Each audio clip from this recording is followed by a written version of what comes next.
अस्सलामुअलैकुम व्यूवर्स, उम्मीद करता हूँ आप लोग खैरियत से होंगे। व्यूवर्स, हमने पिछले लेक्चर में डिस्कस किया था कि हमारे पास कम्प्लेक्स एनालिसिस होती क्या है और उसको हमने फर्दर डिस्कस किया था। उसका बेसिक हमने किया था, आर्गूमेंट्स किया था, डेरिवेशन ऑफ आर्गूमेंट्स किया था, वो हमने किया था। वो लोग जिन्होंने पहला लेक्चर नहीं लिया उनके लिए लाजमी है कि वो पहला लेक्चर ले ताकि उनको बेसिक समझ आए कि कम्प्लेक्स एनालिसिस है क्या और उसमें क्या क्या होता है। तो जो आज हम टॉपिक डिस्कस करने जा रहे हैं वो हमारा पास है ट्राइएंगुलर इनइक्वालिटीज़। हम ट्राइएंगुलर इनइक्वालिटीज़ कब यूज़ करते हैं, क्यों यूज़ करते हैं, ये आज इंशाल्लाह सब डिस्कस करेंगे हम। और इसके जो केसेस हैं वो भी डिस्कस करेंगे और इसकी कोई एक एग्जांपल भी हम सॉल्व करेंगे। तो चलो चलते हैं हम अपने लेक्चर की तरफ। तो फर्स्ट पे हमारे पास है ट्राइएंगुलर इनइक्वालिटीज़। वो कहता है when all the points are collinear then वो यूज़। अब हम बात करते हैं कोलिनियर की। कोलिनियर का मतलब ये होता है कि जो हमारे पास तीनों साइड्स हैं वो जो पॉइंट्स सारे पॉइंट्स उनके दरमियान जो हमारे पास जो डिस्टेंस है वो इक्वल है और वो एक ही लाइन पे लाई करते हैं। तो हम इसकी सॉल्व करते हैं। हम कहते हैं कि let z1 z2 are two complex argument plane numbers in the Argand's plane. हम इसमें लेट करते हैं कि z1 z2 to complex numbers है जो किसी कार्टेशियन प्लेन में मौजूद है। तो हम बात करते हैं फर्स्ट केस की। वो कहता है mod of z1 plus z2 less than is equal to mod of z1 plus mod of z2। तो इसके लिए हम सिंपली यहाँ पे डायग्राम देखेंगे। अगर हमें डायग्राम समझ आ जाती है ना तो ये हमारे पास इसके डेरिवेशन बहुत इजी है। तो इसके लिए हमने जो पहले लेट किया था, हमने कहा था let z1 z2 two Argand plane numbers है। तो इसमें हम जो हमारे पास o टू b है ये हमारे पास z1 है, o से a जो हमारे पास है वो z2 है। तो हम सिंपल जो हमारा रूल है वेक्टर्स का उसके अकॉर्डिंग हम इसको जो है आपस में मिला लेते हैं। हम कहते हैं कि जो हमारे पास a टू b है उसको हम जब ज्वाइन करेंगे तो वो mod of z1 minus z2 बन जाएगा। इसी तरह हम आगे वो कोई एक पॉइंट्स लेते हैं जिस पे हम दोनों जो हमारे पास पॉइंट्स हैं उनको मस करते हैं और हमारे पास जो ओरिजिन से है वो हम उसका ड्रा करते हैं, लाइन ड्रा करते हैं परपेंडिकुलर के लिए।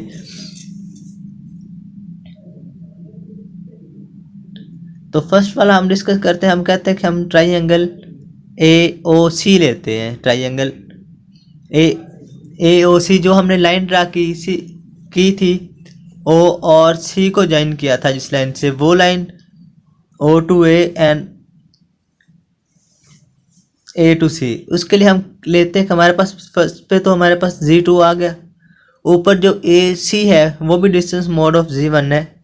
अगर हम उन दोनों को ज्वाइन करें तो वो हमारे पास ग्रेटर देन होगा z1 प्लस z2। तो सिंपली हमें जो चाहिए था वो हमारा प्रूव हो गया। नेक्स्ट हम बात करते हैं जो सेकंड हमारे पास है वो है mod into mod of z1 minus mod of z2 less then mod of z1 plus z2। तो सिंपली हम इसके लिए वही ट्राइएंगल लेंगे जो हमने ऊपर फर्स्ट के लिए थी, एंगल ट्राइएंगल AOC। उस पहले हम दोनों को ऐड किया था, फिर हम दोनों को सब्ट्रैक्ट करेंगे। हम देख सकते हैं कि अगर हमारे पास जो z1 है उसको भी सब्ट्रैक्ट करें z2 में को तो हमारे पास कोई ना कोई छोटा ही आंसर आएगा। अगर हम इन दोनों को सेपरेट इन दोनों को ऐड करके मोड़ लें तो ये भी हमारे पास प्रूव हो जाएगा। जो हमारे पास थर्ड वाला केस इसका है थोड़ा सा चेंज करना पड़ेगा क्योंकि हमारे पास दोनों एक प्लस की एक माइनस की आ गई।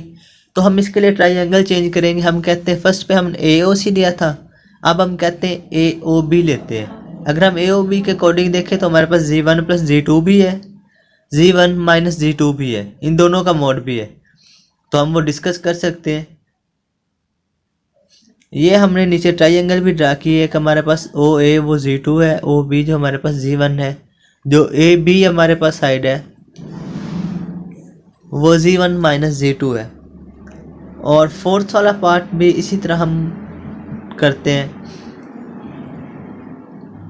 और इसके बाद हम आगे एक थ्योरम डिस्कस करते हैं, उसके डेरिवेशन जो है हमारे पास है वो बाद में करेंगे। डी मोवियस थ्योरम, फर्स्ट पे तो हमें पता होना चाहिए डी मोवियस थ्योरम है क्या और ये क्या चीज़ है।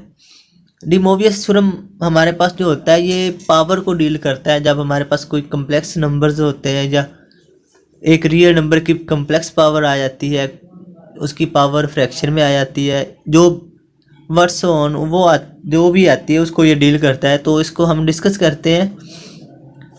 D Moivre's theorem it also discuss the powers. De Moivre's theorem किसी पावर को डिस्कस करता है, जो हम जैसे हमने पहले बात की। वो कहता है कि इसकी ना पावर को डील करना, पावर कुछ भी हो सकती है, किसी की रियल भी हो सकती है, कम्प्लेक्स भी हो सकती है, इंटीजर भी, फ्रैक्शन भी, पावर तो कुछ भी हो सकती है। तो वो आगे इसकी कंडीशंस बताता है कि जो पावर किस तरह की होगी तो उसका सॉल्यूशंस कितने आएंगे। तो हम फर्स्ट वाला करते हैं कि when power is integer only one solution is possible.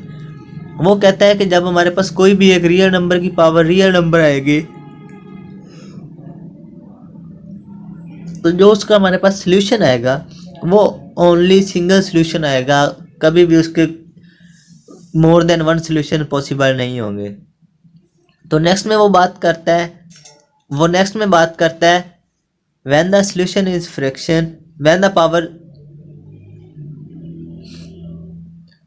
Next second star में वो बात करता है when the power is in fraction then number of solution is equal to the denominator.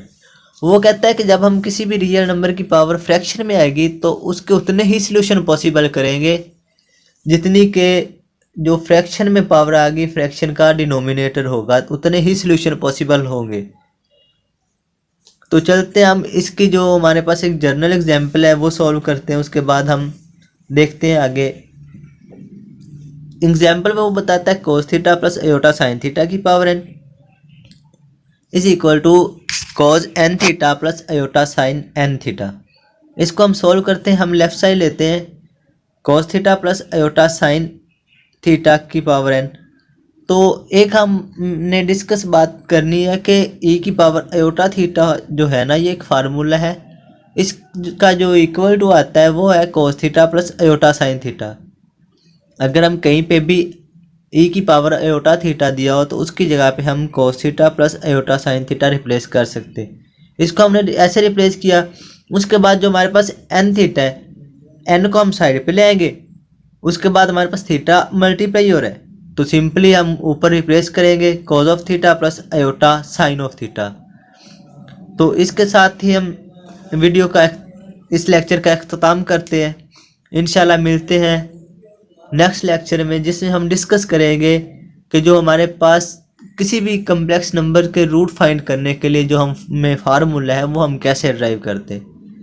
Next lecture में हम फार्मूला डेरिवेशन करेंगे, उसके साथ साथ हम उसकी एक एग्जांपल करेंगे। उम्मीद करता हूँ आपको समझ आई होगी। अगर कोई भी आपका क्वेश्चन हो तो आप कमेंट कीजिएगा। मुझे इजाज़त दीजिए। अल्लाह हाफिज़।